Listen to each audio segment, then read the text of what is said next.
narcissiste et sociopathe.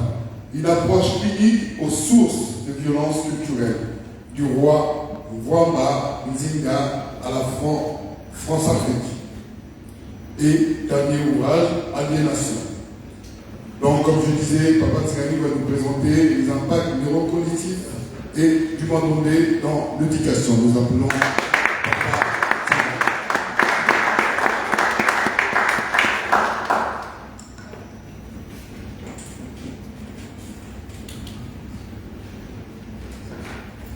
bonjour à tous. Bonjour. Et merci pour l'occasion de vous présenter ici. Merci pour votre présence et le temps que vous avez passé ici. Je ne vais pas pouvoir vous présenter tout ce que je vais préparer. On verra s'il y a des questions après, peut-être s'il y a des points à clarifier. On va essayer d'être bref et d'être efficace. Alors, comme l'ont dit les intervenants précédents, le Mandongbe, c'est une écriture, c'est une science aussi. Et là, dans quelques instants, je vais vous parler maintenant de ses impacts neurocognitifs. Alors, ce qu'on appelle neurocognitif, c'est un mot qui est peut-être compliqué, impressionnant à entendre, parce que vous ne comprenez pas vraiment ce que c'est, mais en fait c'est très simple. Ce qu'on appelle les effets neurocognitifs, c'est tout simplement les effets sur le cerveau. Lorsque vous apprenez quelque chose, lorsque vous parlez, lorsque vous lisez, toute activité que vous avez a un impact sur votre cerveau. Quand on entend le cerveau, c'est les capacités à la fois intellectuelles et émotionnelles. L'écriture Mandongbe, puisque c'est une écriture, c'est pas la première écriture africaine, c'est pas non plus la première écriture tout court dans le monde. Donc on a déjà une idée des effets en général de l'écriture sur le cerveau humain et sur les relations humaines. Ce qui m'a intéressé moi dans mes recherches, c'est les effets particuliers du Mandongbe parce que c'est un sujet qui était tout nouveau et qui avait des particularités. Alors, on l'a vu tout à l'heure, à travers nos autres intervenants, le Mandongbe, c'est une écriture qui a des caractéristiques spéciales. Cette écriture, elle est à la fois algorithmique et elle est aussi géométrique. Elle a des propriétés géométriques. On utilise beaucoup la symétrie, les projections en plusieurs dimensions, ce qui est unique, comme ça a été souligné à l'instant. Et tout ça apporte en fin de compte un ensemble d'activités qui n'existent pas ailleurs. Quelles sont ces activités? On a par exemple dans le Mandongbe, comme cela a été dit, des principes qui sont particuliers par rapport aux autres écritures. Par exemple, dans le tracé, on va tracer les basiques une à une sans jamais lever la main. C'est un premier principe. Tout ça a un impact. On emploie ensuite, comme j'ai dit, les symétries, les rotations, les projections. Ce sont des exercices qui ont l'air innocents, mais lorsque on les pratique de manière répétée, ils vont développer des capacités particulières. Donc, les premières de ces capacités, ce sont les capacités en fait qu'on appelle les compétences visuospatiales. Je vais vous passer tout le langage scientifique, médical qu'il y a derrière. On va rester vraiment très simple. Pourquoi est-ce que le Mandongbe va avoir un effet sur les capacités visuospatiales et pourquoi elles sont importantes? En fait, les capacités visuospatiales, qu'est-ce que c'est? C'est tout simplement votre capacité à vous repérer dans l'espace, mais c'est aussi votre capacité à vous représenter, à vous repérer et à vous représenter les concepts aussi. C'est important parce que dans les mathématiques, c'est ça qu'on utilise en fait. Ce sont ces capacités-là qu'on utilise pour faire des calculs. Lorsque vous allez additionner des quantités, faire des multiplications, résoudre des équations, ce sont ces capacités-là qu'on va mobiliser. Je suppose que beaucoup d'entre vous ont passé des examens et d'autres, certainement vous ou vos enfants, ont passé des tests qu'on appelle des tests psychométriques. Il y a beaucoup de types de jeux, de tests qui sont un petit peu comme des jeux où on a des espèces de jeux graphiques comme ça, des dessins, des choses comme ça, des formes à compléter, à assembler et une certaine logique à retrouver. Alors tout ça, ça permet de mesurer justement ces capacités. Parce qu'on a remarqué dans la recherche scientifique que les capacités dans le raisonnement mathématique, scientifique, abstrait, étaient en fait liées à la capacité qu'a une personne à se représenter les phénomènes visuellement. Donc les capacités qu'on appelle visuospatiales, pour simplifier. c'est lié aux capacités qu'ont les gens dans les mathématiques. Le Mandombe, comme vous voyez, permet une visualisation en plusieurs dimensions. Le plus simple, on va dire, c'est le raisonnement en 3 dimensions. En réalité, en recherchant, on peut faire plus que 3 dimensions sans vraiment de limites, mais restons-en là. Ici, on voit à peu près l'exercice de réflexion qu'il y a lorsqu'on veut écrire ou lire en Mandombe. Donc, le fait d'ajouter une dimension complémentaire, ça va obliger les gens à raisonner, à visualiser de manière plus complexe qu'on le ferait avec l'écriture latine. Donc, j'essaie vraiment de rester très simple, mais retenons ce principe-là. Cette activité développe, en fin de compte, on a remarqué que chez les enfants qui apprennent plus tôt, en fait, plus on apprend tôt, et plus on développe ces capacités-là, mais qu'il y a une différence qui est quand même importante entre les enfants qui étudient le Mandombe tôt, ceux qui étudient en Mandombe, parce que c'est différent d'étudier simplement pour lire et de le pratiquer tous les jours comme outil d'apprentissage et de communication avec les autres. On a actuellement à Kinshasa, c'est la 3e promotion, on a des étudiants qui suivent le nouveau programme du Mandombe et on publiera bientôt les tests avec le Papa Maloué qui est intervenu à l'instant, les résultats des tests psychométriques sur un échantillon plus large que le premier. Mais ce qu'on a remarqué déjà, c'est qu'il y a une différence importante en termes de compétences intellectuelles de ces enfants. Alors, ça se traduit au-delà des capacités dans les mathématiques, ça se traduit aussi par une maturité qui est un peu différente des enfants de leur âge.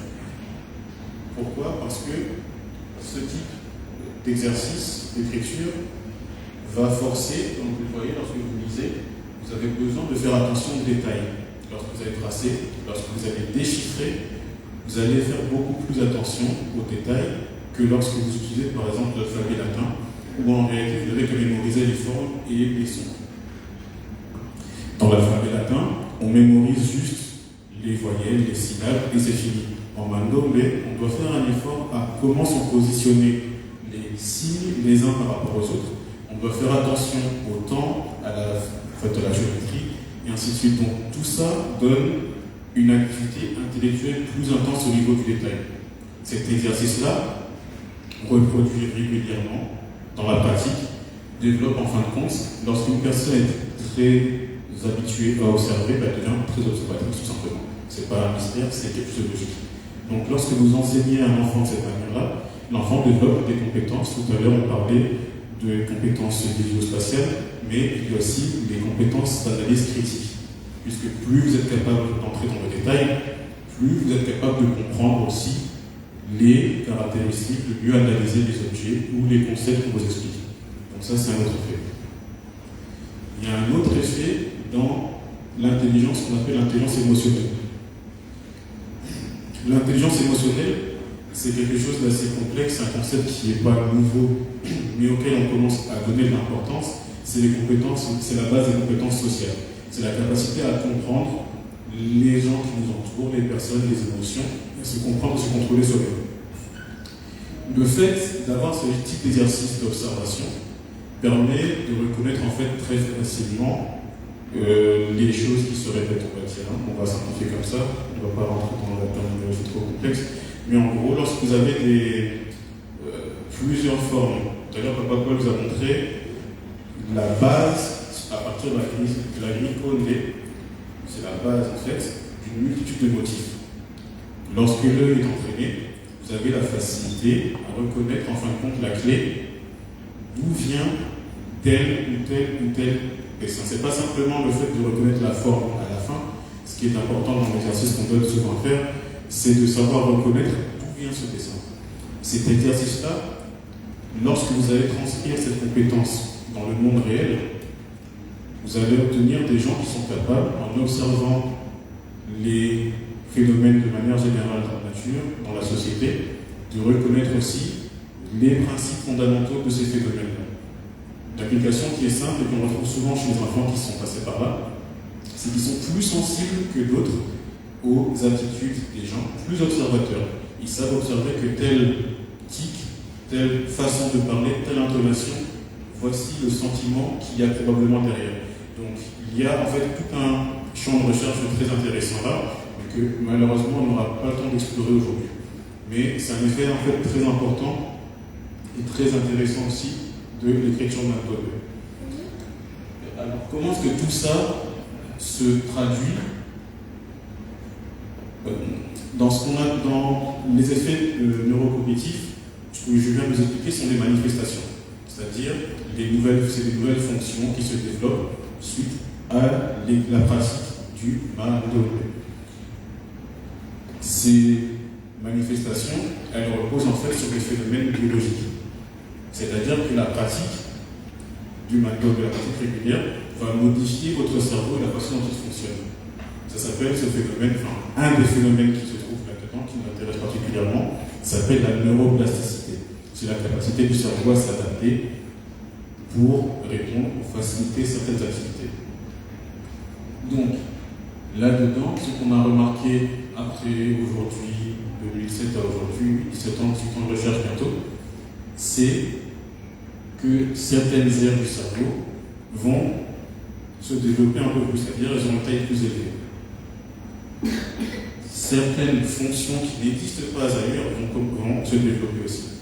On pourra voir dans les questions de débat le détail de ça. Comme je disais, c'est important, c'est intéressant, mais si j'entends le détail maintenant, on n'a pas fini, on va déborder beaucoup. Donc, je suis désolé pour ça, mais c'est l'heure à laquelle nous avons commencé qui est cause. Lorsqu'on parle ensuite des compétences émotionnelles qu'on peut observer chez les enfants, on s'est rendu compte qu'il y a des manières, en fin de compte, d'enseigner le McDowell qui vont donner des résultats différents. On va y revenir après. Avant ça, je vais parler un petit peu d'un des résultats, enfin de quelques résultats de recherche. Cette fois-ci sur le thème de l'éducation. Donc, parmi les effets concrets que nous avons pu observer, statistiquement, puisque ce sont des nombres, en fait, les chiffres qui donnent plus ou moins de compréhension mesurable de l'impact d'un phénomène, on a des groupes d'enfants que nous avons comparés, initialement des petits groupes, 30, 40, 50 enfants, qui à l'échelle d'un pays ou d'une population c'est très peu, mais c'est surtout nos résultats initiaux vers les années 2005 à 2007. On s'est rendu compte que les enfants qui apprenaient à ce moment-là augmentaient leur propre score dans les matières scientifiques de 15, 20, 30%, et au-delà de 3 ans de pratique, ils dépassaient les élèves du même niveau qui apprenaient dans l'enseignement classique, avec en général 5 points et demi de plus dans les matières scientifiques. Ce qui est extrêmement important. C'est-à-dire que vous avez un enfant qui a 9 de moyenne en mathématiques, qui est donc moyen, qui passe avec 2, 3 ans de pratique à 14 de moyenne générale, ou une moyenne en tout cas dans les matières scientifiques. C'est extrêmement important. Ça compte pas seulement à l'échelle de la personne, mais ça compte aussi à l'échelle de la société du pays. Il faut se demander pourquoi est-ce que j'insiste sur le côté les mathématiques, les sciences. C'est pas juste pour les mathématiques et pour les sciences elles-mêmes, c'est parce qu'elles ont un impact sur l'ensemble de la société. Tout ce qui nous entoure aujourd'hui ici, ce sont des choses simples comme l'éclairage, la construction des bâtiments dans lesquels on est, l'isolation, le chauffage, les véhicules, le matériel qu'on utilise là. Tout ça, c'est fondé, ça repose sur des principes scientifiques, sur les sciences, les mathématiques. C'est ces savoirs-là qui sont la base de notre capacité, en tant que société, à être indépendant, autonome.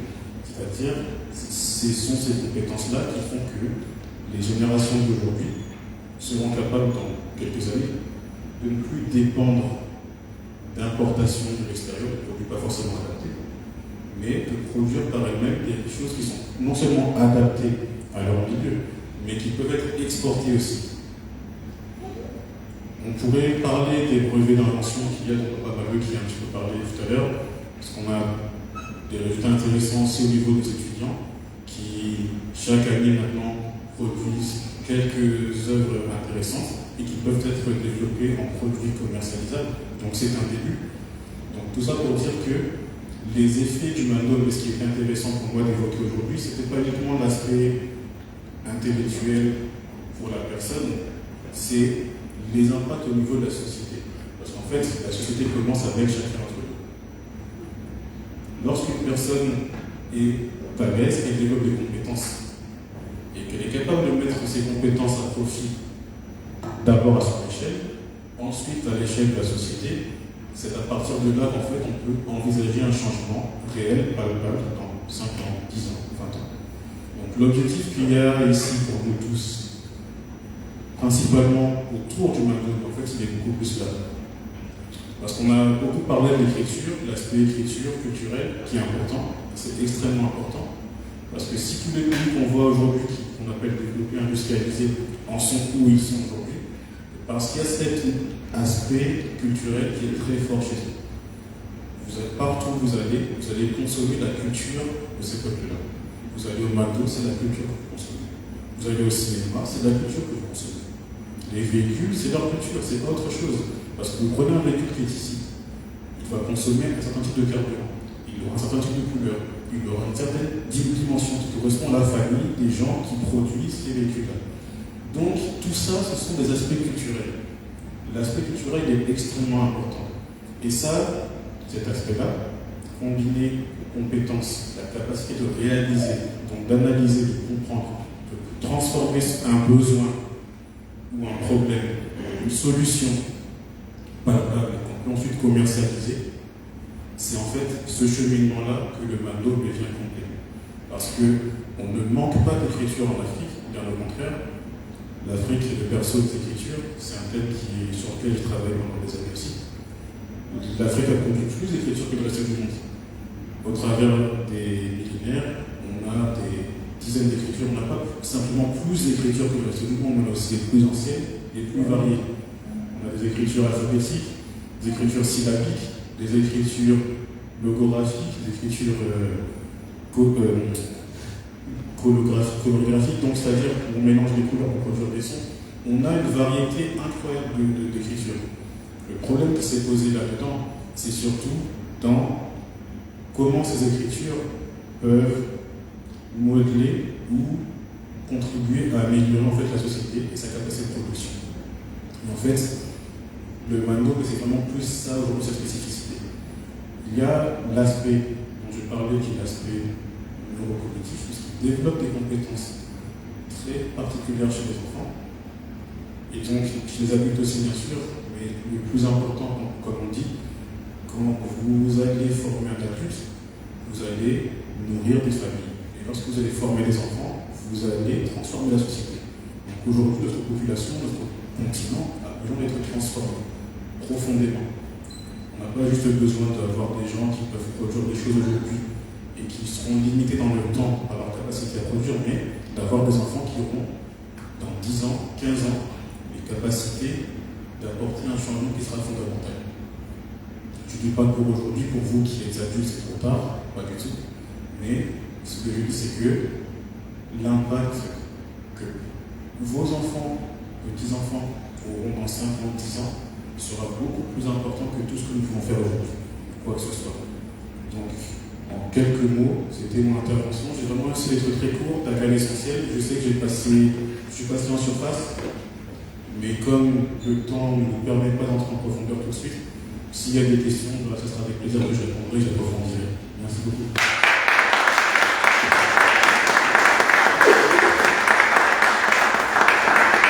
Nous remercions Papa Tsangani, nous l'applaudissons pour sa présentation très riche. Papa Tsangani était le dernier intervenant dans notre conférence débat. Nous allons commencer par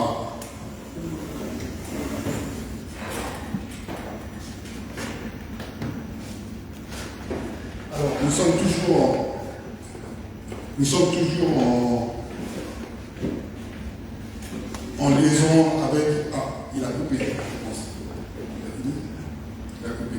Nous étions toujours en liaison avec Papa Malueki.